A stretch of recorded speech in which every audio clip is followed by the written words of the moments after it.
Jai Hind. In this lecture, we will study the step response of undamped system, critical damped system and overdamped system. Undamped system के case में जो zeta होता है उसकी value होती है 0. Critical damped के केस में जीटा की वैल्यू होती है 1 and in the case of overdamped zeta value greater than 1. First we will study the step response of second order undamped system. This is a standard transfer function for second order system. अब undamped system में इसका मतलब क्या है कि damping provide नहीं की गई है, तो जीटा है 0. तो जैसे ही जीटा 0 होगा तो सेकंड ऑर्डर अनडैम्प्ड सिस्टम के लिए ट्रांसफर फंक्शन क्या होगा, omega N square upon S square. Zeta होगा 0 तो ये टर्म हो जाएगी 0, ये पूरी की पूरी टर्म हो जाएगी 0 प्लस ओमेगा एन स्क्वायर. अब मुझे स्टडी करना है स्टेप रिस्पॉन्स, तो जो इनपुट होगी वो होगी unit step, that is u t. अगर मैं इसका लेता हूं Laplace r of s, then it will become 1/s.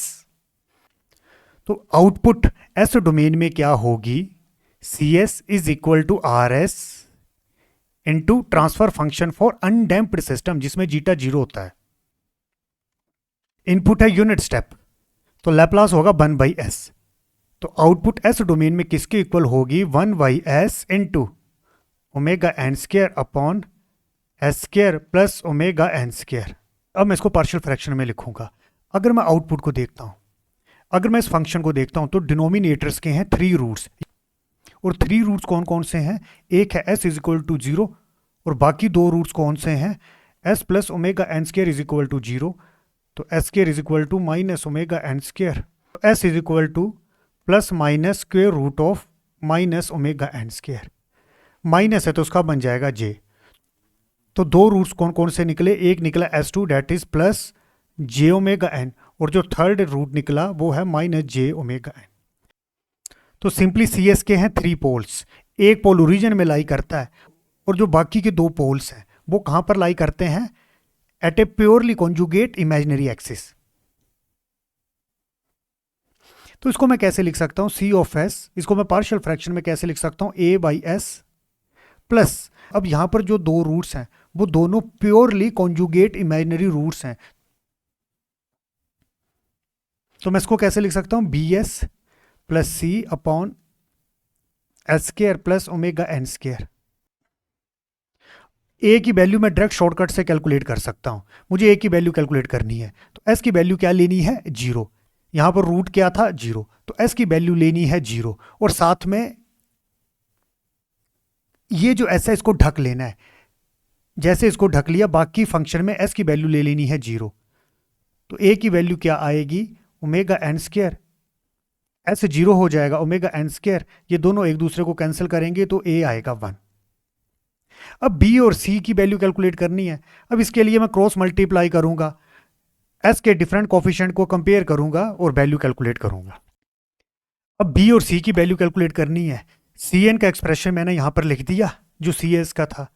ए की वैल्यू कैलकुलेट की थी 1/s plus B S plus सी upon S square plus omega N square. मुझे बी और सी की वैल्यू कैलकुलेट करनी है. इन दोनों को मैं ऐड कर दूंगा तो एलसीएम ये आया, तो ऊपर क्या बनेगा, ये s है तो ऊपर आएगा s square plus omega N square plus यहाँ पर s square plus omega N square, तो यहाँ पर क्या आएगा s into b S plus c. ये दोनों एक दूसरे को कैंसिल करेंगे तो बचा क्या, omega N square is equal to s square plus omega N square plus B s square plus c. यहाँ पर मैंने ले लिया एस स्क्वायर कॉमन, तो ये बना 1 plus b plus omega N square plus c is equal to omega N square. अब मैं s की पावर के डिफरेंट कोफिशिएंट कंपेयर करूंगा. पहले मैं कंपेयर करूंगा s to power 0. s to power 0 क्या होता है, 1. तो सिंपली s टू पावर 0 एक कोफिशिएंट बना ओमेगा एन स्क्वायर, दूसरा है this one and this is c. तो c क्या आएगा, omega N square minus omega N square 0, तो c आया 0, तो c की वैल्यू कैलकुलेट कर दी. अब कैलकुलेट करनी है b की वैल्यू. तो सिंपली बच्चों अब मैं इस इक्वेशन में s की पावर 2 का कोफिशिएंट कंपेयर करूंगा. यहां पर कोई s की पावर 2 टर्म प्रेजेंट नहीं है तो यहां पर बना कोफिशिएंट 0. तो सिंपली यहां पर s की पावर 2 है तो कोफिशिएंट क्या बना, 1 प्लस b, तो b आया -1. तो एक तरह से ए मैंने कैलकुलेट कर लिया था शॉर्टकट तरीके से, ए आया 1, बी की वैल्यू आई -1 और सी की वैल्यू आई 0। तो c s is equal to, a की वैल्यू आई थी 1/s, बी की वैल्यू आई थी -1, तो दिस इज -s, सी की वैल्यू क्या आई थी 0/s² प्लस ओमेगा n²। अब मैं क्या करूंगा, मुझे स्टेप रिस्पॉन्स स्टडी करना है। स्टेप रिस्पॉन्स किस में होता है, टाइम डोमेन में। अब मैं लैप्लास डोमेन से टाइम डोमेन में चला जाऊंगा, तो मुझे इस एक्सप्रेशन का क्या करना पड़ेगा, इनवर्स लैप्लास लेना पड़ेगा। तो जैसे मैं इनवर्स लैप्लास करता हूं दोनों साइड, तो मैं एस डोमेन से टाइम डोमेन में आ जाऊंगा। तो सी एस का क्या बना, c of t small c t 1/s। इसका इनवर्स लैप्लास क्या होता है, स्टेप सिग्नल। और कंट्रोल में स्टेप सिग्नल को 1 से रिप्रेजेंट करते हैं। सिग्नल में हम यूटी से रिप्रेजेंट करते थे, पर कंट्रोल में हम 1 लिख सकते हैं, -s/s² प्लस ओमेगा n²। इसका इनवर्स लैप्लास क्या हुआ, this is cos omega n t। तो this is step response, c t is equal to 1 - cos omega n t। और यहां पर आप यूटी भी लिख सकते हो, पर ये जरूरी नहीं है लिखना। Now this is output 1 - cos omega n t. ये जो कोस ओमेगा एन टी है minus, this represent transient part. अब ये जो क्या 1 है, इसको मैं स्टडी स्टेट रिस्पॉन्स बोल सकता हूं, मैं नहीं बोल सकता हूं। स्टडी स्टेट रिस्पॉन्स क्या होता है, जब रिस्पॉन्स सेटल हो जाता है। और रिस्पॉन्स सेटल कब होता है, जब हम आउटपुट को at a time t infinity check करते हैं, तो उस टाइम पे जो ट्रांजिएंट पार्ट है वो डाइड आउट हो जाना चाहिए। तो अगर इस आउटपुट को एट ए टाइम टी मैं इन्फिनिटी चेक करता हूं, क्या मैं इसको स्टडी स्टेट रिस्पॉन्स बोल सकता हूं? बच्चों मैं नहीं बोल सकता। मैं इसको कब तक नहीं बोल सकता, जब तक ट्रांजिएंट डाइड आउट नहीं हो जाते। अगर इस फंक्शन को at a time t infinity में चेक करता हूं, अब कोस ओमेगा इन्फिनिटी, इसका क्या मतलब, जैसे मैं टाइम को इन्फिनिटी तक बढ़ाता जाऊं, तो ये जो ट्रांजिएंट पार्ट है इसकी वैल्यू 0 हो जानी चाहिए। पर यहां पर क्या होता है, प्रकोस सिग्नल क्या होता है, अगर मैं इन्फिनिटी तक भी चला जाऊं तो लगातार इसी तरह से ऑसिलेशंस मिलती रहेंगी, मतलब वो 0 मेंटेन नहीं रहेगा। इस वन को मैं स्टडी स्टेट रिस्पॉन्स नहीं बोल सकता। स्टडी स्टेट रिस्पॉन्स की कंडीशन क्या होती है, जब आउटपुट को at a time t infinity check करते हैं, तो जो ट्रांजिएंट है it must be died out, वो खत्म हो जानी चाहिए, तब जो आउटपुट मिलती है उसको स्टडी स्टेट आउटपुट बोलते हैं। पर अगर मैं इसको इन्फिनिटी पे चेक करता हूं, तो ये जो कोस ओमेगा एन टी है, इसकी वैल्यू आगे 0 मेंटेन नहीं रहती। तो इस वन को मैं क्या बोलूंगा, अब बच्चों इस वन को मैं क्या बोलूंगा, कंट्रोल में हमारा मेन मोटिव क्या होता है कि जो आउटपुट है वो डिजायर्ड आउटपुट को ट्रैक करे। डिजायर्ड आउटपुट मतलब रेफरेंस इनपुट। अब इस केस में जो रेफरेंस इनपुट थी वो थी स्टेप सिग्नल, दैट इज 1। तो मैं 1 को क्या बोल सकता हूं, ये 1 क्या है, the 1 represent where system should settle. पर इस केस में जीटा था 0, मतलब कोई डैंपिंग प्रोवाइड नहीं की गई थी, तो ये सिस्टम कभी भी सेटल नहीं होगा। तो आगे मैंने ग्राफ बना लिया है। अगर मैं सी टी को प्लॉट करता हूं विद रेफरेंस टू टाइम, तो इस तरह से लगातार ऑसिलेशंस मिलती रहेंगी। ये 1 क्या है, जहां पर रिस्पॉन्स को सेटल होना था, और ये 1 क्या था, एक तरह से स्टेप सिग्नल था। स्टेप सिग्नल का मैग्नीट्यूड कितना होता है, 1। इस रिस्पॉन्स को इस 1 पे सेटल होना था, पर इस केस में कोई डैम्पिंग प्रोवाइड नहीं की गई है। Zeta is equal to 0, this is undamped system. तो लगातार ऑसिलेशंस मिलती रहेंगी, ये सिस्टम कभी भी सेटल नहीं हो पाएगा। और इन ऑसिलेशंस की फ्रीक्वेंसी क्या होती है, आपको ऑलरेडी पता, omega n, that is undamped natural frequency, और जनरली इसको बोला जाता है नेचुरल फ्रीक्वेंसी। और ये जो ऑसिलेशंस है इनका टाइम पीरियड क्या होता है, अगर मैं पीक टू पीक देखूं तो this is 2 pi omega n. तो मेन हमने क्या सीखा, this is a transfer function for undamped system. Undamped system के केस में जीटा होता है 0, और अनडैम्प्ड सिस्टम के केस में ट्रांसफर फंक्शन के जो पोल्स हैं, दीज आर द पोल्स, या इसको मैं रूट्स बोल सकता हूं, पर एक्चुअल में कंट्रोल में हम पोल्स में बात करते हैं। तो ट्रांसफर फंक्शंस के ये जो पोल्स हैं, ये कहां पर लाई करते हैं, ये प्योरली इमेजिनरी एक्सिस में लाई करते हैं, एक जे ओमेगा एन, दूसरा माइनस जे ओमेगा एन। अब एक और बात, ये रिस्पॉन्स सेटल क्यों नहीं हो पाया, बिकॉज ट्रांजिएंट पार्ट में कोई भी एक्सपोनेंशियल पार्ट नहीं था। फॉर एग्जाम्पल अगर इस ट्रांजिएंट के साथ एक्सपोनेंशियल पार्ट होता, तो जैसे टाइम इन्फिनिटी को अप्रोच करता, तो e to the power minus alpha t क्या हो जाना था, 0। तो cos omega t into e to the power minus alpha t क्या हो जाना था, 0। पर इस केस में जो रूट्स मिले वो प्योरली इमेजिनरी मिले, एक्सपोनेंशियली डीके पार्ट नहीं मिला। Now we will study the step response of second order critically damped system. अब क्रिटिकली डैम्प्ड सिस्टम के केस में जो जीटा होता है उसकी वैल्यू होती है 1। तो सिंपली ट्रांसफर फंक्शन क्या बनेगा in the case of critically damped system, omega N square upon S square plus zeta है 1, तो 2 omega n s plus omega N square. इसको मैं कैसे लिख सकता हूं, omega N square upon this is a plus b whole square, that is a square plus b square plus 2ab। तो इसको मैं कैसे लिख सकता हूं, s plus omega n whole square. अब मुझे स्टडी करना है आउटपुट इन एस डोमेन, तो जो इनपुट है वो है यूनिट स्टेप। तो सिंपली इनपुट है यूनिट स्टेप, तो उसका लैप्लास क्या होगा, r of s is equal to 1/s। तो आउटपुट एस डोमेन में क्या होगी, आर एस इंटू ये जो ट्रांसफर फंक्शन है क्रिटिकली डैम्प्ड सिस्टम का, तो आउटपुट होगी 1/s इंटू ट्रांसफर फंक्शन। अब ये जो आउटपुट है, इस आउटपुट के कितने पोल्स हैं, या सिंपली ये जो डिनोमिनेटर्स में एक्सप्रेशन है इसके कितने रूट्स हैं, इसके 3 रूट्स हैं। एक रूट क्या है, s इज इक्वल टू 0। इसी तरह से 2 रूट्स क्या है, दूसरा रूट हुआ माइनस ओमेगा एन, और जो थर्ड रूट हुआ वो भी हुआ माइनस ओमेगा एन।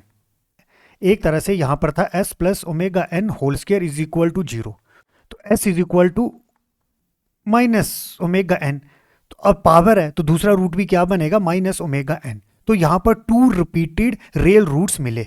तो इस आउटपुट के लिए 3 पोल्स हैं, एक पोल ओरिजिन में लाई करता है और जो बाकी के 2 पोल्स हैं वो दोनों पोल माइनस ओमेगा एन पे लाई करते हैं। तो इसको मैं पार्शियल फ्रैक्शन में कैसे लिखूंगा, c s is equal to a y s. अब यहां पर रिपीटेड रियल रूट्स हैं, तो उसको मैं कैसे लिख सकता हूं, b upon s plus omega n plus सी upon s plus omega n whole square.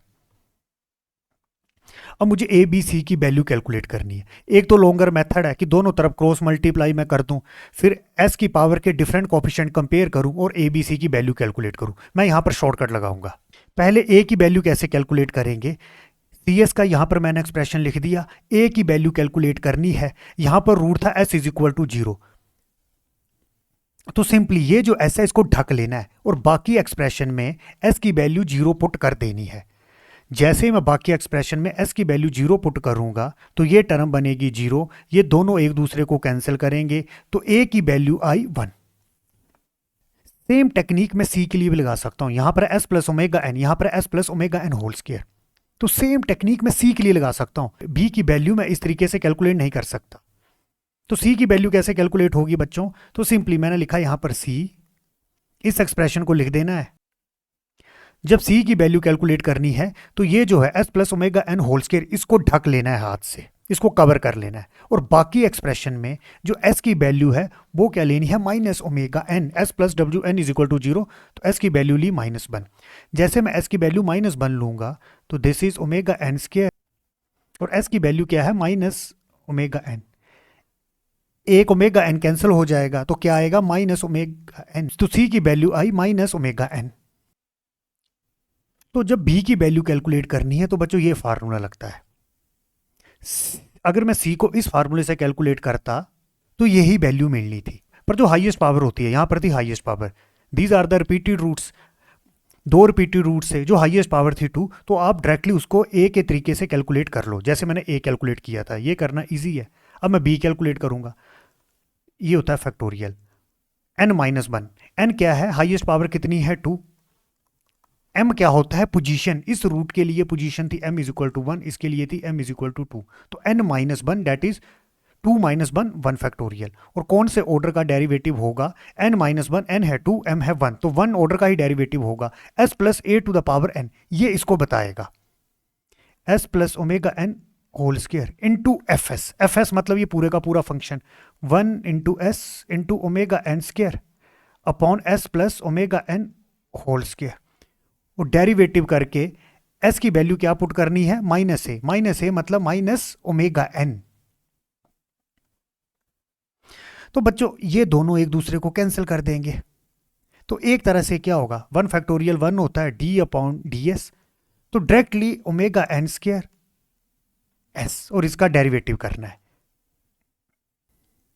तो b की वैल्यू मैं डायरेक्टली इस तरीके से भी कैलकुलेट कर सकता था। जब b की वैल्यू कैलकुलेट करनी थी तो इसको रिमूव कर देना है, omega N square upon s, और इसका derivative with respect to s ले लेना है, और बाद में एस की वैल्यू माइनस ओमेगा पुट कर देनी है। अब इसका derivative with respect to s करना है, तो मैं इसको कैसे लिख सकता हूं, omega N square into s to power -1। तो ओमेगा एन स्क्वायर बाहर आ गया, एस की पावर -1, इसका डेरिवेटिव क्या होगा, -1 एस की पावर -2 आ जाएगा, और सिंपली बाद में एस की वैल्यू माइनस ओमेगा एन लेनी है। तो एक तरह से इसको मैं कैसे लिख सकता हूं, minus omega N square upon n square. तो simply minus omega N square, और एस की वैल्यू क्या लेनी है, minus omega n whole square क्या होता है, ओमेगा एन स्क्वायर। तो बी की वैल्यू क्या आई, -1। अब स्टेप रिस्पॉन्स स्टडी करना है, तो दोनों तरफ इनवर्स लैप्लास लेंगे। जैसे इनवर्स लैप्लास लेंगे, this is c of t, ये स्मॉल सी होता है, ये आपको ध्यान रखना है। 1/s का इनवर्स मतलब unit step signal, that is 1 minus 1/s plus omega n. इसका इनवर्स लैप्लास क्या होगा, e to the power minus omega n t, plus इसका इनवर्स लैप्लास क्या होगा, माइनस ओमेगा एन मैंने यहां पर लिखा। अब ये जो टर्म है 1/s plus omega n whole square, इसका इनवर्स लैप्लास क्या होगा, e to the power -at का होता है 1/s प्लस से, तो simply t into e to the power -at का होता है 1 + s + a होल स्क्वायर। इन दोनों को आप कंपेयर कर लो, तो मैं कैसे लिख सकता हूं, t into e to the power -at, minus a क्या है, माइनस ओमेगा एन टी। तो सिंपली 1, अगर मैं यहां से कॉमन ले लेता हूं e to the power minus omega n t, तो ये क्या बचेगा, 1 प्लस माइनस कॉमन लिया है तो प्लस आएगा ओमेगा एन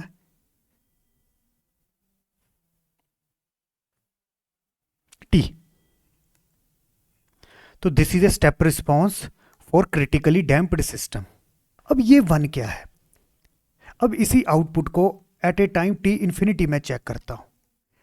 अब यहां पर देखो e to the power minus exponential part है, e to the power -t, e to the power -t infinity पे क्या हो जाता है, आपको ऑलरेडी पता है 0, तो ये टर्म क्या हो जाएगी 0, तो सिंपली क्या मिलेगा 1। अब मैं इसको बोलूंगा स्टेडी स्टेट रिस्पॉन्स, मतलब जब आउटपुट मैंने इन्फिनिटी पे चेक की तो ट्रांजिएंट डाइड आउट हो चुका था और आउटपुट क्या मिली, 1 मिली। एक तरह से ये स्टेडी स्टेट आउटपुट है। तो this is steady state response and this is transient part. अब ग्राफ बनाते हैं, ये जो आउटपुट है स्टेप रिस्पॉन्स, इसको सेटल कहां पर होना है, स्टेडी स्टेट आउटपुट, और स्टेडी स्टेट आउटपुट कितनी है 1, और एक तरह से ये क्या है, इनपुट। इनपुट क्या थी यहां पर, यूनिट स्टेप सिग्नल। अब बच्चों ग्राफ बनाते हैं, at a time t is equal to 0, e to the power 0 मतलब 1, 1 माइनस 1 मतलब 0। फिर जैसे जैसे मैं t को बेरी करता जाऊंगा, ग्राफ इस तरह से बनता जाएगा।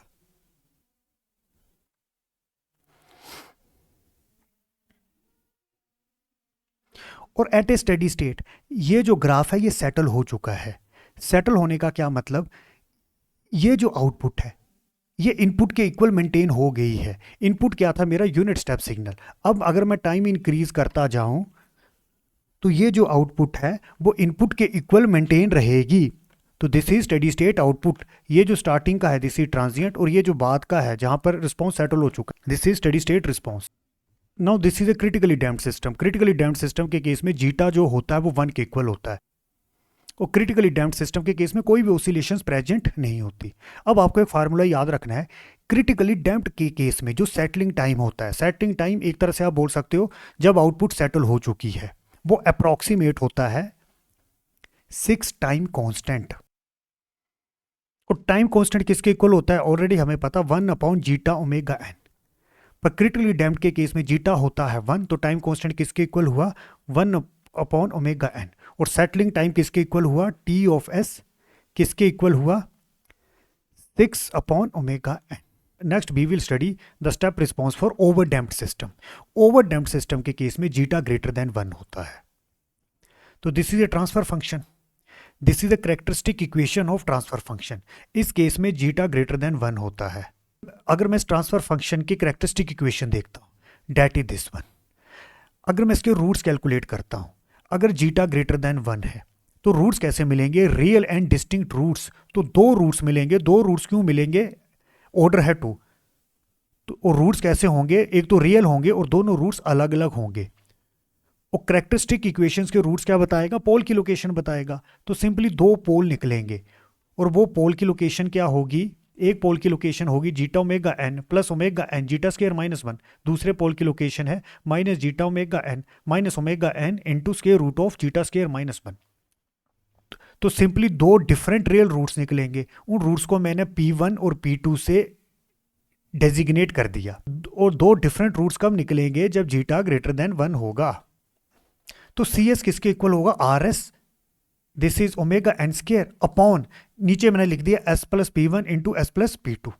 ये जो रूट्स हैं इन रूट्स को डिफाइन कर दिया P1 और P2 से। तो सिंपली इस फंक्शन को कैसे लिख दिया, एक तरह से ओमेगा एन स्क्वायर अपॉन, दो रूट्स निकले थे, एक लिखा मैंने S प्लस P1, दूसरा ले लिया S प्लस P2।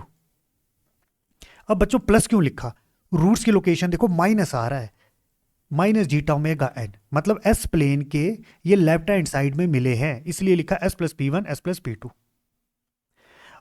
अब जो इनपुट है वो है यूनिट स्टेप सिग्नल। तो RS क्या हुआ 1/s, तो CS क्या हुआ 1/s into omega N square upon S plus P1 S plus P2।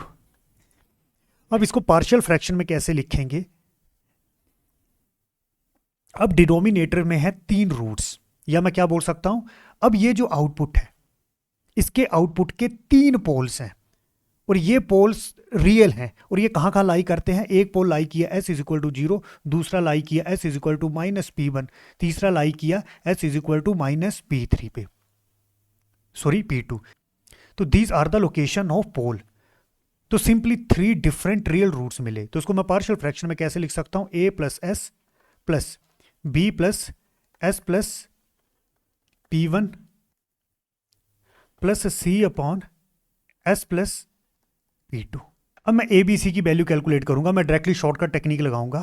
CS का फंक्शन मैंने यहां पर लिख लिया। अगर A की वैल्यू कैलकुलेट करनी है तो A की वैल्यू कैलकुलेट करेंगे तो ये जो S है इसको ढक लेंगे और इस फंक्शन में S की वैल्यू क्या ले लेंगे, 0 पुट कर देंगे। जैसे 0 पुट किया, ये 0 हुआ, ये 0 हुआ, तो क्या बना omega N square upon P1 P2। This is the value of A। अब जब B की वैल्यू कैलकुलेट करनी है तो S प्लस P1 इसको ढक लेंगे। जैसे इसको ढका, रिमेनिंग फंक्शन में S की वैल्यू पुट कर देंगे -P1, इसको कवर कर लिया है। तो S की वैल्यू जैसे P1 पुट करेंगे तो क्या बनेगा omega N square, this is -P1, और यहां पर क्या बनेगा P2 माइनस P1। तो B की वैल्यू क्या आई, minus omega N square upon P1 P2 minus P1।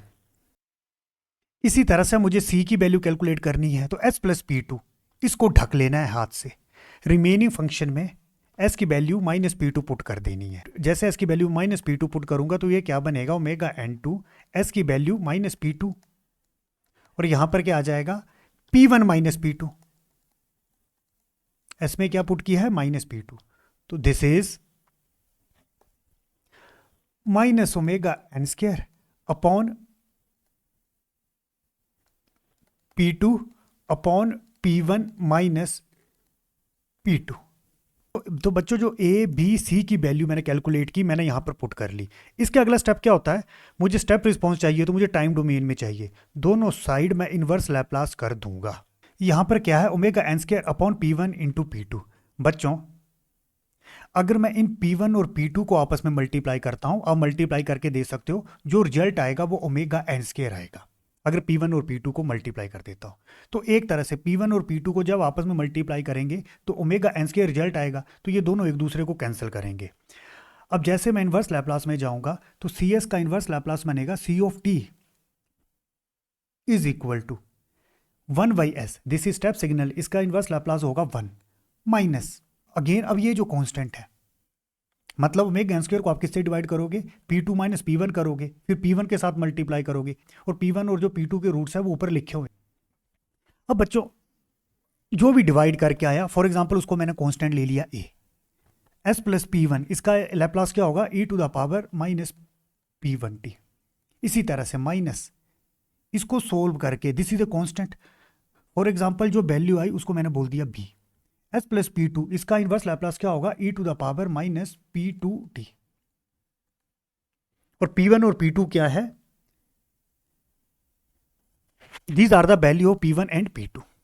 इसी आउटपुट को अगर एट ए टाइम मैं t इन्फिनिटी चेक करता हूं, मैं ये देखूंगा क्या ये रिस्पॉन्स सेटल हो चुका है। रिस्पॉन्स सेटल कब होगा, जब ट्रांजिएंट डाइड आउट हो जाएंगे। e to the power minus t, e to the power minus t, मतलब एक्सपोनेंशियल पार्ट प्रेजेंट है, तो these are the transient term, और ये जीरो हो जाएंगे इन्फिनिटी पे। ये जो बन है इसको मैं बोलूंगा स्टेडी स्टेट रिस्पॉन्स, मतलब रिस्पॉन्स सेटल हो चुका है। अब रिस्पॉन्स सेटल कब होता है कि at a time t infinity जो आउटपुट है वो इनपुट के इक्वल मेंटेन हो जाए। तो ग्राफ प्लॉट करते हैं बच्चों जल्दी से। इसका ग्राफ कैसे होगा ऑलरेडी आपको पता है, this is ct, this is time and this is steady state output. और ये कितना आया 1, जहां पर रिस्पॉन्स को सेटल होना है, और ये किसके इक्वल है, इनपुट के इक्वल। इनपुट क्या है, यूनिट स्टेप सिग्नल। जब जीटा ग्रेटर देन 1 होता है, अगर मैं टी को बेरी करता जाऊंगा तो ग्राफ इस तरह से बनता है, मतलब रिस्पॉन्स सेटल हो चुका है जीटा ग्रेटर देन 1। अब क्रिटिकली डैम्प्ड के केस में क्या होता है, रिस्पॉन्स जल्दी सेटल हो जाता है, this is zeta is equal to 1। इसका रीजन क्या है, ओवर डैम्प्ड के केस में क्या है, जीटा ग्रेटर देन 1, मतलब बहुत सारी डैम्पिंग प्रोवाइड की गई है, एक तरह से बहुत सारी फ्रिक्शन प्रोवाइड की गई है, तो जो रिस्पॉन्स है वो धीरे धीरे स्टेडी स्टेट में पहुंचेगा। तो एक तरह से बच्चों यहां पर रिस्पॉन्स हो चुका है सेटल। अब इस केस में स्टेडी स्टेट एरर कितना है, स्टेडी स्टेट एरर क्या होता है, जब हम एरर सिग्नल कैलकुलेट करते हैं, मतलब difference between input and output when time approaches to infinity. अब ये क्या था, ये था इनपुट जहां रिस्पॉन्स को सेटल होना था। ये जो स्टेडी स्टेट आउटपुट क्या था, एक तरह से इनपुट था स्टेप सिग्नल, जहां पर इस ग्राफ को सेटल होना था। अब यहां पर देखो आउटपुट एक तरह से इनपुट के बराबर हो चुकी है, तो स्टेडी स्टेट एरर क्या हुआ, 0 हुआ, मतलब आउटपुट ने इनपुट को ट्रैक कर लिया है। अब यहां पर टाइम कांस्टेंट कितने हैं बच्चों, ओवर डैम्प्ड के केस में 2 टाइम कांस्टेंट होते हैं, this is minus P1t, this is minus P2t। एक तरह से हम कैसे लिखते हैं, e to the power minus t upon t. अगर मैं इसको कंपेयर करता हूं तो एक टाइम कांस्टेंट क्या आया, t is equal to 1/P1, और दूसरा टाइम कांस्टेंट कितना आया, अगर इससे कंपेयर करते हैं 1/P2।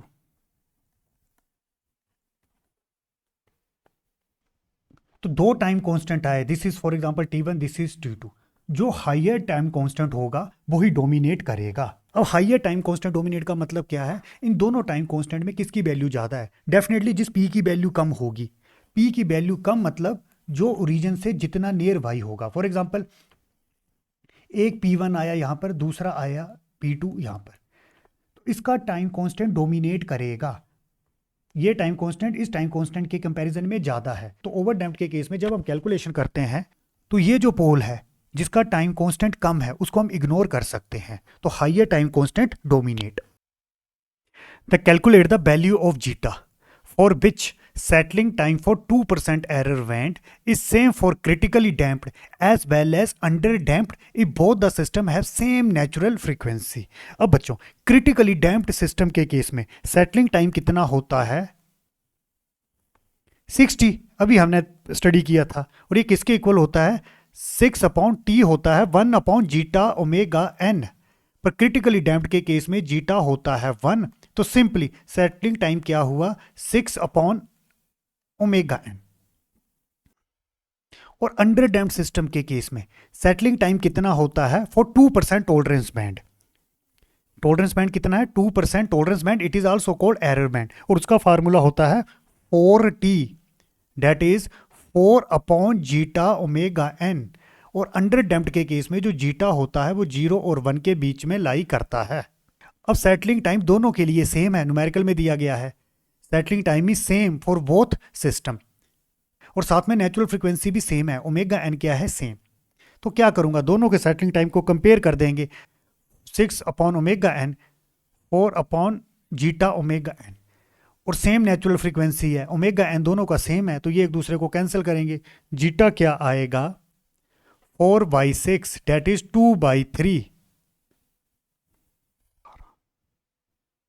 अप्रोक्सीमेटली 0.66, और यही जीटा में कैलकुलेट करना था, calculate the value of zeta. तो this is a answer. The forward path transfer function for unity feedback system is given and that is this one. Calculate the value of k. What is k? This is gain constant, which will have both the pole of closed loop system on same location. अब मुझे k की value calculate करनी है और condition क्या दी गई है, close loop system के दोनों पोल सेम लोकेशन में प्रेजेंट हो। अब किसी क्लोज लूप सिस्टम के अगर दोनों पोल सेम लोकेशन में प्रेजेंट हो तो वो सिस्टम कौन सा होता है, क्रिटिकली डैम्प्ड, और उस केस में जीटा किसके इक्वल होता है, 1 के equal. In the case of critically damped system, close loop system के दोनों पोल सेम लोकेशन में प्रेजेंट होते हैं, और वो जो दोनों पोल्स होते हैं वो रियल होते हैं। तो बच्चों this is open loop transfer function. पहले मुझे close loop transfer function calculate करना पड़ेगा, और ये किसके इक्वल होगा, c s upon r s that is g s upon 1 plus g s h s. H s क्या है, 1। अब मैं इसको डायरेक्टली शॉर्टकट मेथड से कैलकुलेट कर सकता हूं। अगर एच एस मेरे पास 1 है और मुझे ओ एल टी एफ दिया है, मतलब ओपन लूप ट्रांसफर फंक्शन दिया है, तो क्लोज लूप ट्रांसफर फंक्शन किसके इक्वल होता है, numerator upon numerator plus denominator. What is numerator, this is के, न्यूमरेटर के प्लस डिनोमिनेटर, ये पूरी की पूरी टर्म लिख देनी है, एस प्लस 2 एस माइनस 1। तो this is a close loop transfer function.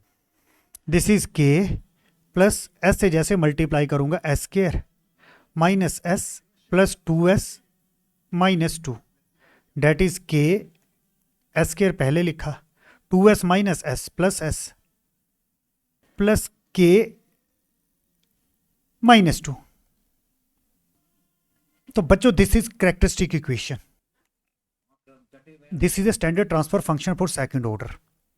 अगर इन दोनों को कंपेयर करता हूं तो बच्चों आप बोल सकते हो कि यहाँ पर ओमेगा एन स्क्वायर, यहाँ पर ओमेगा एन स्क्वायर, पर यहाँ पर के, यहाँ पर 2, तो इसका क्या मतलब, यहाँ पर के मल्टीप्लाई होगा। अब मैं कैलकुलेट करूंगा ओमेगा एन स्क्वायर की वैल्यू, ये किसके इक्वल होगा, ये इसके इक्वल होगा के माइनस 2, जब इन दोनों को कंपेयर करेंगे। इसी तरह से 2 जीटा ओमेगा एन, ये किसके इक्वल है, एस का कोफिशिएंट है 2 जीटा ओमेगा एन, और यहाँ पर एस का कोफिशिएंट है 1, और यहाँ पर है zeta is equal to 1। This is a critically damped system. Question में क्या दिया गया है, मुझे के की वैल्यू कैलकुलेट करनी है जब क्लोज लूप सिस्टम के दोनों पोल सेम लोकेशन में प्रेजेंट होते हैं, और ये कब होता है, जब सिस्टम क्रिटिकली डैम्प्ड हो। तो 2 omega n is equal to 1, तो omega n is equal to 1/2। तो बच्चों मैं के की वैल्यू कैलकुलेट कर सकता हूँ, ओमेगा एन स्क्वायर क्या बनेगा, 1/4 के माइनस 2, तो के इज इक्वल टू 1/4 प्लस 2, तो सिंपली 4 अगर मैं एलसीएम लेता हूं तो 1 plus 8 9/4 that is 2.25. So this is the value of k. The unit step response of a unity feedback system is given with open loop transfer function is this one. Find the k. और ये साथ में step response दिया गया है, unit step response. अगर इस graph को मैं ध्यान से देखता हूं तो ये जो आउटपुट है ये सेटल किस पे हुई, 0.75 पे, और इनपुट क्या है, यूनिट स्टेप सिग्नल। मतलब इनपुट क्या है, एक तरह से यूनिट स्टेप सिग्नल जिसका मैग्नीट्यूड होता है 1, पर ये जो ग्राफ है ये सेटल कहां पर हुआ, 0.75। सेटल होने का मतलब है कि ट्रांजिएंट आर डाइड आउट। अब इस 0.7 का क्या मतलब है कि ग्राफ हो चुका है सेटल, मतलब जब आउटपुट को at a time t infinity check करते हैं तो वो वैल्यू क्या मिली, 0.75, और इसको क्या बोला जाता है, स्टेडी स्टेट आउटपुट। अब बच्चों जनरली हम कंट्रोल में समझते हैं कि जब आउटपुट सेटल हो जाती है तो वो इनपुट के इक्वल हो जाती है, पर ऐसा नहीं होता। अब यहां पर देखो आउटपुट सेटल है पर ये इनपुट के इक्वल नहीं है। इनपुट क्या है यहां पर, यूनिट स्टेप सिग्नल, मतलब जिसका मैग्नीट्यूड है 1। अब यहां पर आउटपुट 0.75 पे सेटल क्यों हुई, इसका रीजन क्या होता है, ये जो के है दैट इज गेन कांस्टेंट। इस गेन के कारण जो आउटपुट है वो 0.75 पे सेटल हुई। तो सिंपली मेरे पास दिया गया है open loop transfer function. Open loop transfer function is this one, और ये क्या है, k upon s plus 1 s plus 2। मुझे निकालना है close loop transfer function, that is c s upon r s. This is unity feedback system, तो मैं shortcut method लगाऊंगा, numerator upon numerator plus denominator. ये टेक्निक कब एप्लीकेबल होती है, जब यूनिटी फीडबैक सिस्टम, यहाँ पर मेंशन है यूनिटी फीडबैक सिस्टम। अगर यूनिटी फीडबैक सिस्टम नहीं है तो ये शॉर्टकट आप नहीं लगा सकते। तो उस केस में आपको क्लोज लूप ट्रांसफर फंक्शन कैसे कैलकुलेट करना पड़ेगा, सिंपली जी s upon 1 plus g s h S के थ्रू। तो सिंपली न्यूमरेटर है के अपॉन न्यूमरेटर अगेन के प्लस डिनोमिनेटर, ये जो टर्म है एस प्लस 1 एस प्लस 2। तो दिस इज इक्वल टू के अपॉन के plus S square plus 2s plus S plus 2। जब मैं इसको सोल्व करूंगा तो ये बनेगा। अब बच्चों दिया क्या गया है, unit step response. Unit step response का मतलब ये जो आर एस है, मतलब रेफरेंस इनपुट क्या है, यूनिट स्टेप सिग्नल। मतलब इसका लैप्लास क्या हुआ, r of s is equal to 1 by s. तो एक तरह से आउटपुट क्या हुई, c of s is equal to 1 by s. R s जब ऊपर चला जाएगा और ये क्या है 1 बाई एस इनटू ये जो ट्रांसफर फंक्शन है।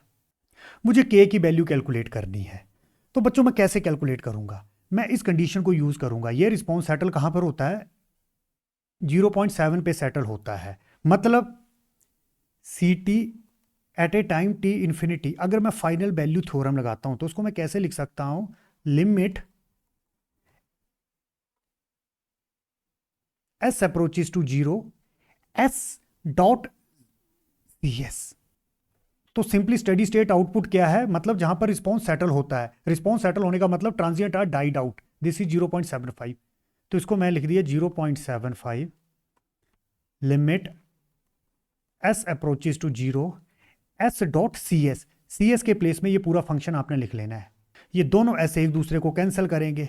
अब इस रिमेनिंग फंक्शन में लिमिट एस मैं 0 पुट कर दूंगा। जैसे 0 पुट करूंगा ये टर्म हो जाएगी 0, ये भी 0, क्या बचेगा k plus 2 is equal to 0.75। जैसे मैं सोल्व करूंगा तो k की वैल्यू आएगी 6। तो सिंपली k की वैल्यू क्या आई 6। जो इस क्वेश्चन का जो मेन इंपॉर्टेंट पॉइंट है, हम इस तरह से नहीं कह सकते कि जब रिस्पॉन्स सेटल होता है तो जो आउटपुट है वो इनपुट के इक्वल मेंटेन रहती है। इस क्वेश्चन में ऐसा कुछ भी नहीं है। तो रिस्पॉन्स सेटल कब होता है, जब ट्रांजिएंट आर डाइड आउट। और सिंपली इसको क्या बोला जाता है, स्टेडी स्टेट आउटपुट।